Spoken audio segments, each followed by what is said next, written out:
Florida, a hot mess. You are such a great symbol of all the diversity and contradictory nature of America. You are the beautiful beach and the pungent meth lab. You are the skinny model in South Beach and the fat warehouse worker in Jacksonville.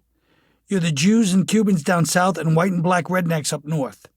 And in between, you've got millions of people who have a look in their eyes like they just served 2 tours of duty. Because there are a lot of normal people in Florida, and they don't like to leave their houses. Florida was Seminole Indians and a Spanish colony, but then Georgia and South Carolina settlers started moving in because Spain didn't have enough troops to control the north, and the people known as Florida crackers were the first to introduce the term until the word redneck replaced it in 1900. And so Spain gave Florida up. And Andrew Jackson came in and conquered the Seminoles, and the United States had another coastal state. John Quincy Adams described Florida along the lines of a derelict that serves no other purpose than as a post to the United States, which I think is a description even Floridians would agree with. When people say Florida, they always think of South Florida first, of course, Miami primarily. That Jewish, Cuban, Haitian tourism board that has to deal with every generation's hedonists and hustlers from Brazil to Russia and all of the United States. Miami is all the people who want to live the American dream first, by which I mean most people work hard for 30 years and save enough money to finally get enough to buy a little place in the sun for retirement.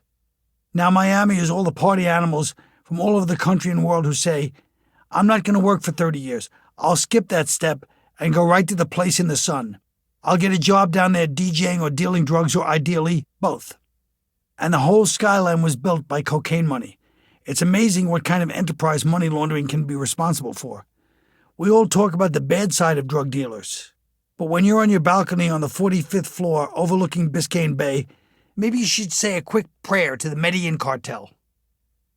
Then you have Daytona, which is the Gold Coast for the outlaw bikers and the women who love them. I lived there once in '79 and worked in a t-shirt store. So Daytona was quite a fun time going to the beach and so on, but the place I lived was sketchy, to put it mildly. Half the businesses were drug and prostitution rings and the other half were criminals on the run. One night a biker knocked on my door in just his tighty-whities and threatened to carve my face up if I didn't pay him for some under-the-counter medications I had purchased, and I had to explain to him the payroll schedule of small businesses like Wild and Crazy T-shirts. That was a little dicey. And then there was the soda machine incident, where a runaway/hooker and I got into an extended conversation about Van Halen because Dance the Night Away was the song of the summer, and I thought we'd hit it off. So later I knocked on her door to take the romance to the next level, and she told me to get the fuck away from her. She was doing business. I returned to Daytona years later in triumph during my MTV days and never saw the old crowd, although I hope a couple of them looked out their windows and gave the begrudging slow clap like, good for you, one of us made it. Then there's the west coast of Florida, Tampa, St. Pete, etc. Even the west coast people are nuts. You'd think that the Gulf Coast would be the peaceful coast, but nope. They're as sick as the other one. It's not that they're criminal, it's just that they are not respectable for the most part. That's why it's better to just go there for vacations, because something will happen by the end of the week that will make you go, start the car. Orlando is Orlando. It's Disney for about 30 blocks, and then it's Compton in 1985 for the next 10 miles. There are a few other parts of Florida worth mentioning. Coral Castle and Homestead. You probably never heard of it. This guy, Ed Leedskilnin, who's just over 5 feet tall and 100 pounds, built an entire stone castle and garden with thousands of pounds of rocks. No one ever witnessed him moving these 60,000-pound stones with no help and no equipment, and this was back in the 1920s through the 40s. Ed would only say he knew the secrets of the pyramids, and you could too. But nobody has ever figured it out. I wish I could. I wouldn't use it to build a stone castle. I would use it to challenge any champion MMA fighter to a fight, and then fling him around the ring with my pinky finger. Tell me that's not every man's dream. Then you walk over to the football field and you challenge the whole team against just you. You run them down and score at will. Cocoa Beach/Cape Canaveral are both very respectable. And then there's all these cool places like Cassadaga, where they are all psychics. I always planned on going there but never made it. I feel like maybe that town is responsible for Florida's madness.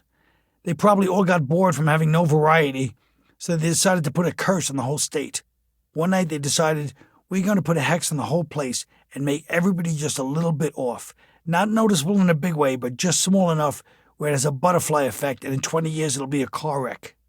And that's just what went down. You are famous for having the most golf courses, which is a sign of an aging population, to put it mildly.